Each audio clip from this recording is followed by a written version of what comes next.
Armchair Detective, a new kind of mystery that challenges your imagination.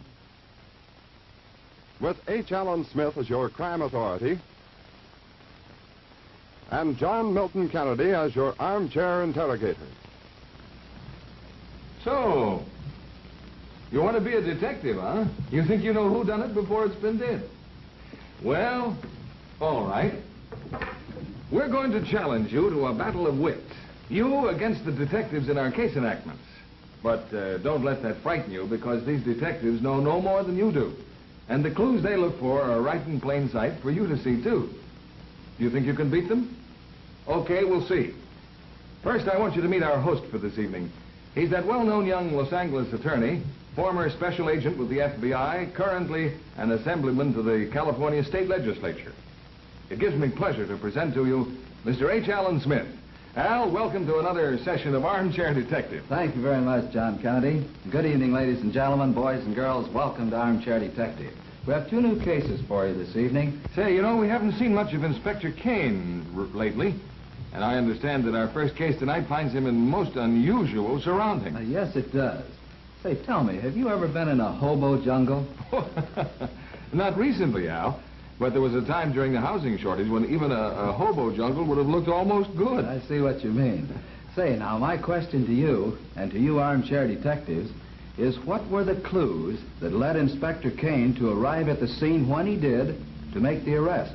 Did you get that, John? Give it to us again. Okay. Watch for the clues that led Inspector Kane to arrive at the scene when he did to make the arrest. Well, good. I can hardly wait for some of that mulligan stew. Well, then let's go out to the city limits, underneath the railroad trestle, where we'll meet a couple of mighty unusual characters.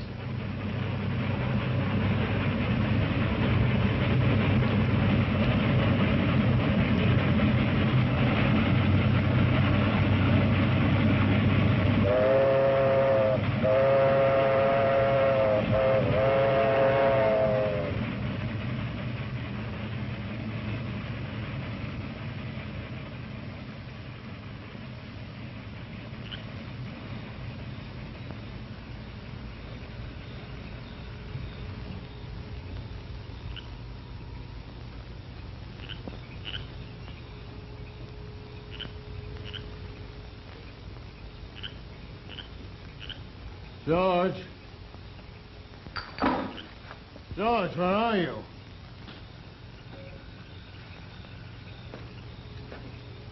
Why didn't you stay in one place like I told you? Don't speak to me like that. Remember, you're still my valet. If you speak respectfully or I'll discharge you. All right, Mr. Barlow, go ahead and discharge me. I can't very well do that, can I?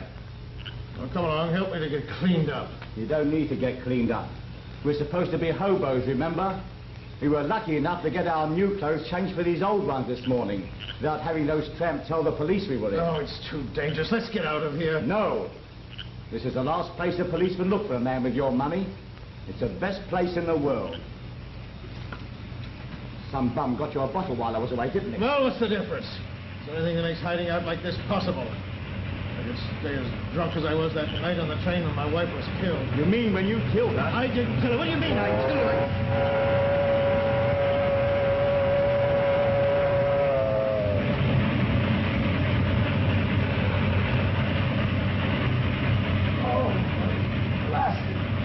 Drive me crazy. I didn't kill her. Yeah, big this too. I tell you, she was killed when the train was wrecked. What about the people who heard you threaten to kill her when you were dining in the club car? Oh, that doesn't mean anything. The police know she went down to her berth and was shot before the wreck. They've got your gun with your fingerprints on it for proof. Well, if I'd have done it, I'd have thrown the gun out of the window. The wreck prevented you from doing that. You didn't have a chance. But I... Yes, I guess you're right. Yes, they'd have probably convicted me. They never would have believed my story. But you believe me, don't you, George? What's the difference, Mr. Barlow? We've got to clear out of the country when it's safe to travel. I'll make some coffee. I appreciate your loyalty, George. Doubtless due to the fact that you knew that I had $50,000 hidden in cold cash near the scene of the wreck. How'd you know I had it on me, George? Valet gets to know lots of things, Mr. Barlow. Well, it's too bad you don't know that I didn't kill my wife.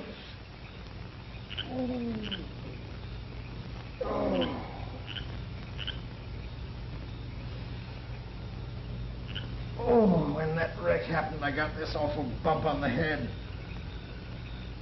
And I saw her dead. I didn't know how badly I was hurt. I could only think of hiding that money somewhere. I've been found with a sum like that on me that have been many questions asked. And they'd have outbid me in that deal in the East. Lucky I learned about your wife and found you before you got back to the wreck.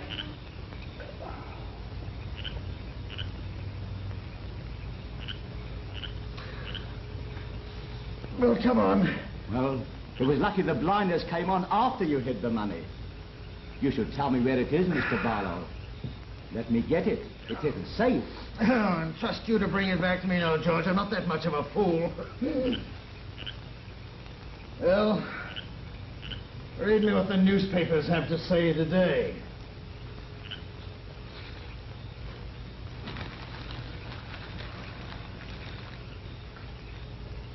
Nationwide search for Frederick Barlow, wealthy stockbroker accused of murdering his wife, continues.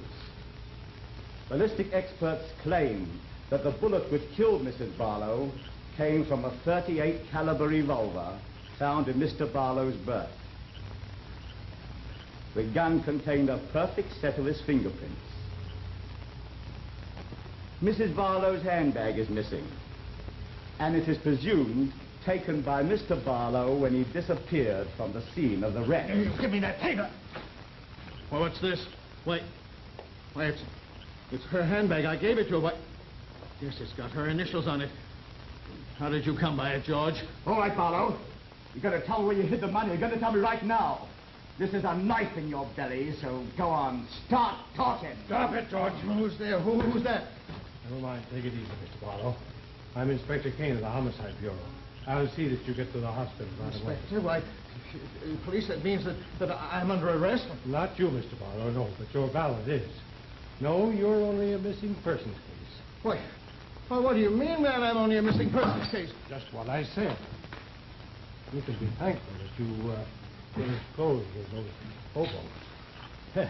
Yes, a panhandler wearing a $250 suit is enough to make homicide do a little questioning. Homicide? Yeah. That means murder. You said he was only a missing persons case. That's right, George. But you said I'm under arrest. There's a mistake here somewhere, Inspector. A big mistake. Yes, there certainly is, George. Things aren't working out as you planned it, are they? But she wasn't murdered. She was killed in the wreck. I just told him that. I was just trying to... You were trying to get the money. If you had got it, you'd have had to kill him anyway. Because as soon as he learned he wasn't wanted for murder, he would have been after us, you see? Is that what you mean, George? Oh, yes, but it was only the money. I didn't kill his wife. I wasn't going to kill him. How do you account for the fact that you had his gun and her handbag? Come on, give it to me, George. Why, Inspector, I just went down to the compartment to see if he was all right. You went down there hoping to find him unconscious so you could steal the money then. Well, yes, I did. But it was only the money. When I saw he was blinded, I just told him about his wife. That's all there is to it. Yes, that was a great mistake, George. A very great mistake. You mean she was murdered? Yeah. I didn't even know about it. Somebody else must have done it. Oh, no. He did kill her. Why, you... Hold it, George. Of me. Sit down, Mr. Barlow. Now, give him some coffee, George. And show me how a good servant takes care of his employer.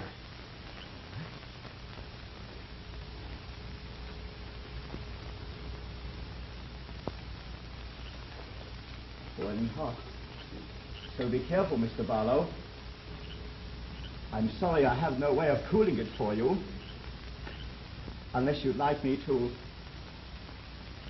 Drop that gun, Inspector, or I'll cut his throat! All right, George. You won't get out of here. I'm going to try. I'm not going to have a murder charge pinned on me. So throw me that other gun, and be careful how you do it. Ow! My eyes! They're scalded! I'm blind! I'm blind! Ah!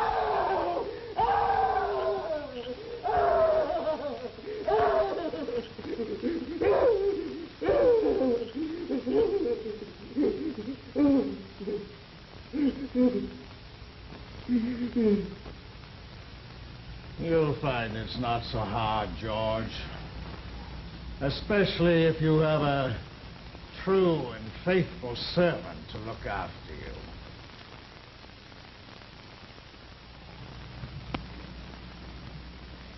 Well, now, John, do you and you armchair detectives remember the question I propounded to you about this case? Yes, Al, I think so. You wanted us to watch for the clues which led Inspector Kane to arrive upon the scene when he did and make his arrest. Yes, that's right. And did you get the tip that Inspector O'Kane gave as to why the homicide detail was interested? Yes, that expensive suit. And I should certainly imagine when they questioned that panhandler about it, that he'd be only too happy to tell them where he got it in order to prove he didn't steal it. And incidentally, to prove that he didn't kill his benefactor to get it. Yes, so he led Inspector Kane right to that hobo camp. But I still don't see why the homicide inspector would be interested in the first place. Well, now, don't you think the fact that Mr. Barlow had $50,000 would give rise to the possibility of murder? No, I don't, Al, because he concealed the fact that he had that money.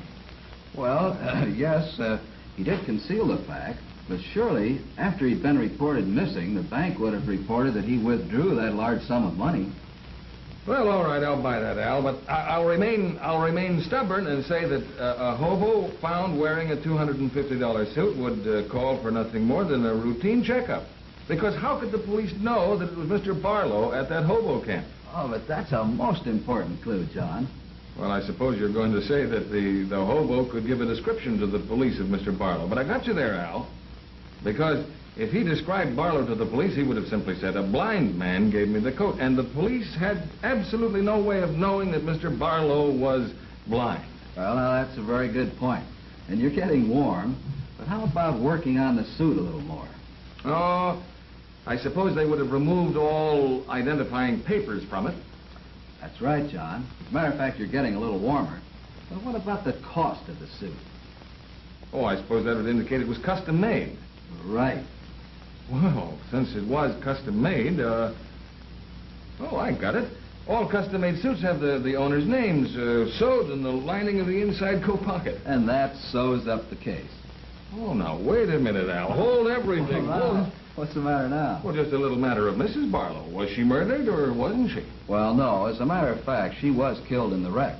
And that gives rise to another question. You think Inspector Kane was justified in letting George believe that she'd been murdered? Well, yes, I think he was, Al, because at that point the inspector didn't know that the police had assumed she'd been killed in that wreck. Yes, they assumed that she had been killed in that wreck. But the incriminating evidence of the gun and the handbag then made them go ahead and order an autopsy. Oh, that's spoken like a true criminologist, John. You're as sharp tonight as that new suit you're wearing. Yeah. Darn that tailor. He must have forgotten to sew my name in there. Well, you've seen our first mystery, folks, and in a moment we'll have our second whodunit. But first, a word about your teeth and their care.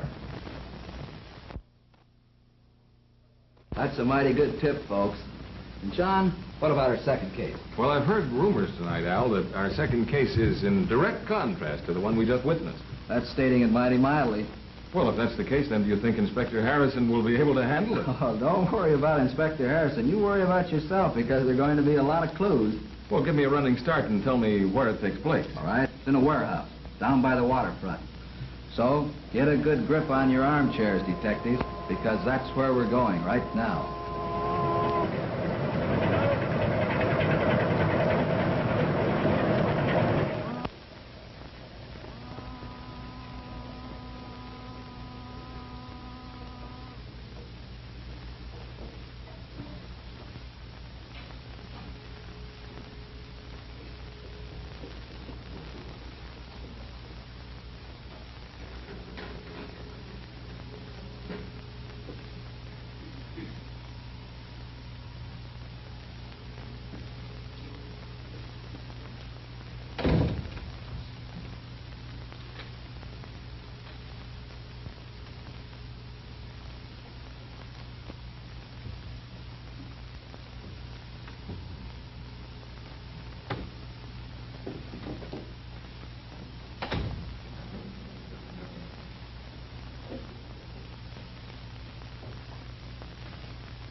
Go on, get in there. Stop shoving me. You're lucky if I don't do more than that to you. What were you doing hanging around outside? Do you know who I am? Sure I do. So I dragged you in here. You're Harry Monk's girlfriend. You mean I was his girlfriend till you kicked him out of the mob? So? Well, I don't like a two-timer chiseler any more than you do, Jake. That's why I came in here to see you. Keep on talking, baby. Look, Harry knows about this warehouse. He figures you're handling some hot stuff, or else you're doing some smuggling. Oh, he does, huh? That Fink is really asking for a fast rub-out. And I'm the guy that can give it to him, too. You know, Harry, you're going to be a big man in this town someday. I like to stick with the winning team, if you know what I mean. Sure. I like a doll that knows the score. Yeah, you're going to be all right, baby. You want to sign me up right now, or would you like a sample of my teamwork? Let's have the sample, huh?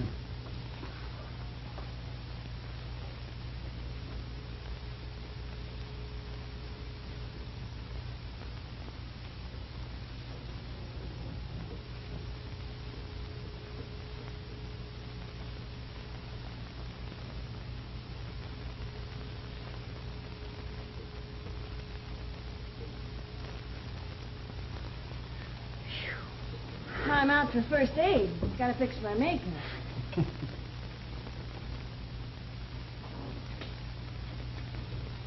Somebody's trying to get in the front. I'll go see who it is.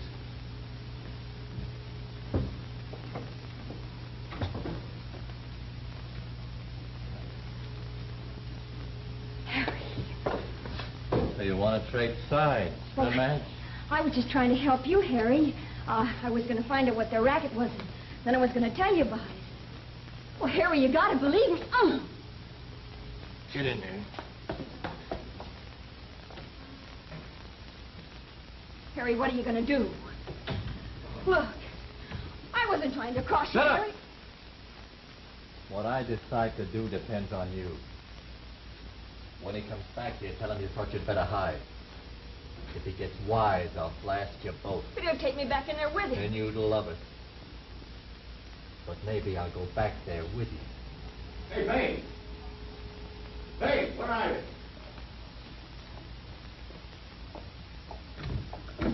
Oh. Hey, what's the idea? Well, I didn't know who it might be, Jake. I thought maybe I better hide. Oh, smart girl. It's a dick, all right, and he's trying to get in the front door with a pass key. Now, you stay here, and I'll get rid of him. Oh, if he looks back here, it's okay. We were just doing a little smooching.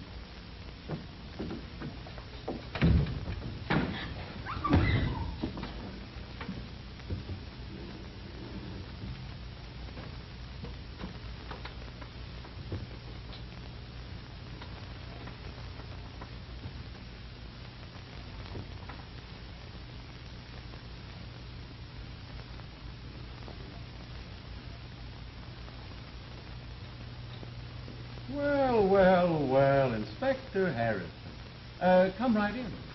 Thanks for coming to the door and letting me in, Jake. Oh, Inspector, you hurt me. I didn't hear you knock. So, you know, it's quite a coincidence you're finding me here. A bit of a surprise. You see, this warehouse isn't mine. You mean it isn't in your name? I don't have a thing to do with the place. Now, why don't you tell me that you're not here at all? That I'm just having a bad dream. Well, you see, I came here to meet somebody. You know, it's kind of embarrassing. Excuse me. The only thing that would ever embarrass you is the execution chamber. Well, now, Inspector, let's get down to cases, huh? What's in those cases back there? How should I know? Look, Harrison, you don't have anything on me. If you did, you'd take me down to headquarters. Thanks for leaving the door open, Jake. Hello, Inspector. Didn't expect to see you here. If it isn't a gathering of the clan. Harry, would it be embarrassing for you to tell me who you came here to meet? No, of course not. I followed my girl down here. I saw Jake drag her inside. You don't say. Well, now, aren't you a little bit late rushing to her rescue? Or did you go home to get your trusty wrestling rod? I don't carry no rod. No? Oh, then it must be that you took courage when you saw me coming. Yeah, that's it. It's your duty to find out what he did to him. Yeah? And how do you suggest that I go about doing my duty? Why, search the place, of course. He might even have knocked her off. Just because she's my girl. Oh? Then I take it there are strained relations between you two, Casanovas. Okay, she's back there. But the only thing that's happened to her is that she's fallen for me.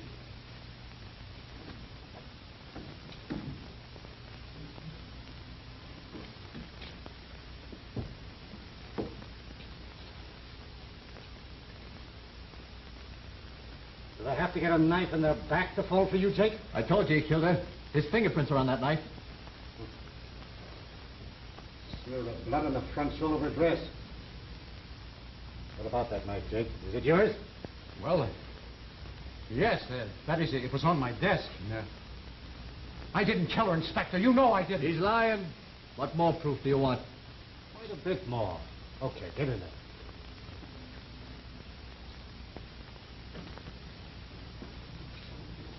Harry, I've a little surprise for you. Jake couldn't have killed her because her body wasn't there when I looked before. And I've been with him ever since. I know it wasn't. I mean, I know why it wasn't. You know why, Inspector? Because one of his mob put her there. That's how she got there. That's a brilliant deduction, Harry. Shake. My, that's a nasty splinter on your finger.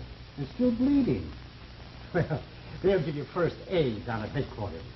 While you both answer a lot of questions. Now, look, all you got to do is have the fingerprints on him.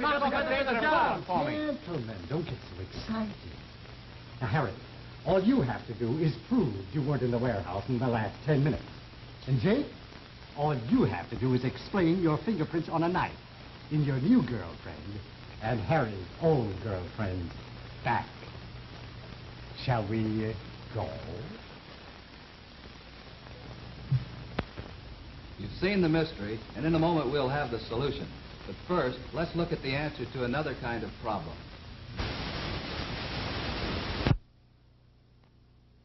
John, I have a lot of questions for you and for you armchair detectives, so I hope you're as sharp as you were on the last case. Al, I'm sure this case was duck soup for us armchair detectives, so fire away. Pour out the questions. Okay. Now, since Harry's defense would have been that he wasn't in the warehouse at the time the crime was committed, what clues would prove he was there? Oh, he left lots of them. Lots of them. Yes, that's true. Harry wasn't too smart. And in attempting to plant the fingerprints of Jake on the knife in such a clever manner, so he thought, he forgot about a lot of other things. But what were they, John? Well, he would have, the police would have found that gun he left in the crate. Yes, that's true. They would have searched for that. And he got a splinter from one of the crates. Yes, you know that's important because the laboratory might establish that the splinter was from the same wood as the crate. Yes, and that blood smear on the girl's shoulder would have indicated that his hand had been there. Yes, and that might be a clue as to the manner in which she were killed. And that would be particularly true if there were markings on the crate left by the knife handle. Yes, that's right. And you know, Harry put his hand down into the crate. There might be some fragments of sawdust on his sleeve. Why, of course. And even Harry wouldn't claim that he got it from a sawmill. No, that's very true. And obviously, the evidence of the fingerprints on the doorknob were the most important. And then in addition to that, John, supposing Jake's fingerprints were on the knife, what would his defense be? Well, it would be a matter of common sense, I think. He would say even if he had killed the girl, so what? He still wouldn't have been so stupid as to have one of his mob put her body where the inspector could find it so easily. Yes, I think that's true, and he probably wouldn't have left his fingerprints on the knife anyway. And as it turned out, when Harry realized the amount of evidence against him, he readily admitted to the manner in which he killed her. Well, Al, these have been two very fascinating cases this evening, and I'm sure you'd like to introduce the members of the cast. Yes, I would, John. Ladies and gentlemen, at this time, it's my pleasure to present the cast to you. In the first scene, Harry Martin was the valet, and Mr. Frederick Tozer was Mr. Barlow, Cy Kendall as Inspector Kane. In the second scene, Kay Lee as Madge, Bert Davidson as Jake, Ken Harvey as Harry, and Jerome Sheldon as Inspector Harrison. Ladies and gentlemen, that about winds up our show for this evening. And so until next week, same time, same channel, On behalf of John Milton Kennedy, our armchair interrogator, and the rest of the cast, this is your crime authority, H. Allen Smith, wishing you all a very pleasant good evening. Be sure to